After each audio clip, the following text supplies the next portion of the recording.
దాదాపు 5 నెలలు పూర్తయింది. నిన్న ప్రతాప్ రెడ్డి గారి ప్రెస్ మీట్ను పురస్కరించుకొని ఈరోజు ఈ యొక్క ప్రెస్ మీట్ కార్యక్రమం ఏర్పాటు చేయడం జరిగింది. ప్రతాప్ రెడ్డి గారికి గజ్వేల్ పట్టణ కాంగ్రెస్ పార్టీ తెలియనిది ఏమనగా అంటే గజ్వేల్ పట్టణంలో 10 సంవత్సరాలుగా ఇచ్చిన హామీలు ఎన్నో హామీలు నెరవేరకుండా మిగిలిపోయినాయి. 10 సంవత్సరాల నుంచి చేయలేని అసమర్థ టీఆర్ఎస్ ప్రభుత్వానికి వ్యతిరేకంగా ఇవాళ కాంగ్రెస్ పార్టీ అధికారంలోకి వచ్చింది. 10 సంవత్సరాల నాడు రింగ్ రోడ్డు పూర్తి చేస్తామన్నారు, పూర్తి చేయలేదు. 10 ఏళ్ల నాడు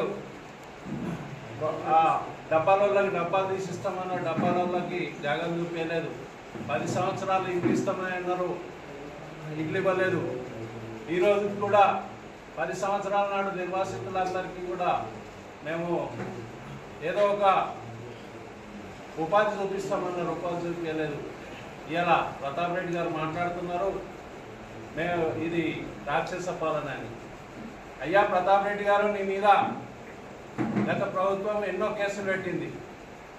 కేసీఆర్ ముఖ్యమంత్రిగా ఉన్నప్పుడు, హరీష్ రావు మంత్రిగా ఉన్నప్పుడు నీ మీద పెట్టిన కేసులన్నీ కూడా ఈరోజు నువ్వు సమర్థించుకుంటున్నావు, ఒప్పుకుంటున్నావు అని అంటే నీకు ఖచ్చితంగా న్యాయస్థానంలో శిక్ష పడాల్సిందే.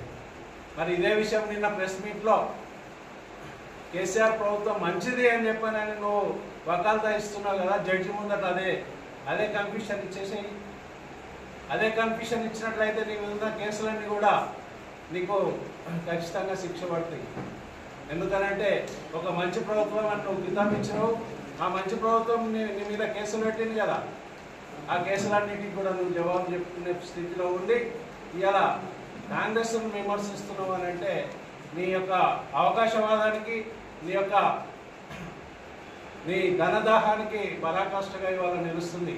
నువ్వు డబ్బు సంపాదించుకోవడానికి మాత్రమే రాజకీయాలు చేస్తున్నావు అన్న విషయం అర్థమవుతుంది. ఈరోజు ఎంతోమందికి లేఅవుట్లు చేసి ప్లాట్లు ఇచ్చినావు కానీ ఏ ఒక్కరికి కూడా న్యాయం చేయలే. ఇది రాక్షస పాలన, మంచి పాలన. 10 సంవత్సరాల నుంచి నువ్వు ఇలా గజ్వేల్లో 15 సంవత్సరాల నుంచి గజ్వేల్లో రాజకీయం చేస్తున్నావు. మరి నీ దగ్గర ప్లాట్లు ఉన్న వాళ్ళు ఒక్కరంటే ఇల్లు కట్టుకున్నారని నీకు తెలియట్లా? మరి 5 సంవత్సరాలు నువ్వు అధికార పార్టీలో కేంద్రంగా పనిచేసినావు కదా, మరి ఆ ప్రజ్ఞాపూర్ గజ్వేల్ మధ్యలో ఉన్న ల్యాండ్ లిటిగేషన్ ఎందుకు తీసేపించి సామాన్యంగా న్యాయం చేయలేకపోయినావు? అంటే 10 సంవత్సరాల నుంచి చేయని ప్రభుత్వం 5 నెలలనే మొత్తం ఇదంతా ఏదో బ్రహ్మాండంగా చేస్తుంది అని చెప్పాను. కానీ ఇలా నువ్వు ఇలా కాంగ్రెస్ను విమర్శించే స్థాయికి వచ్చినావు అని అంటే మొన్న నువ్వు కాంగ్రెస్ పార్టీలో ఎట్లా చెప్తాను? ఇలా భారం మూసుకుపోయేసరికి మళ్ళీ ఆ పంచన చేరి ఇలా నువ్వు కాంగ్రెస్ను విమర్శించే కాడికి వచ్చినావు. ఇది తప్పు.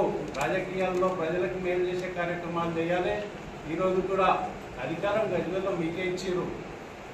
కేసీఆర్ ముఖ్యమంత్రి ఉన్నాడు, కేసీఆర్ ఎమ్మెల్యేగా ఉన్నాడు. అలాగే ఎమ్మెల్సీ అధికారం ఎమ్మెల్సీకి ఉన్నది, అధికార మున్సిపాలిటీ ఉన్నది. ఎన్నో మిగిలిపోయిన పనులు ఉన్నాయి. వీటికి చర్య తీసుకోవాల్సింది పోయి అన్ని పెండింగ్ పెట్టి కాంగ్రెస్ని బదనాం చేద్దామన్న ఉద్దేశంతో ఇలా మీరు వ్యవహరిస్తున్నారు తప్ప మరి ప్రజలకు మేలు చేద్దామన్న విషయాన్ని మీరు ఏ రోజు కూడా దృష్టికి వస్తలేదు మీకు. కాబట్టి ఖచ్చితంగా మేము తెలియజేస్తున్నాము, సమయం వచ్చింది. ఖచ్చితంగా ప్రజలకు కాంగ్రెస్ పార్టీతో మేలు జరుగుతుంది. మీరు మిగిల్చిన పనులు మేము పూర్తి చేసేందుకు శాయశక్తులా పూర్తి చేస్తాము.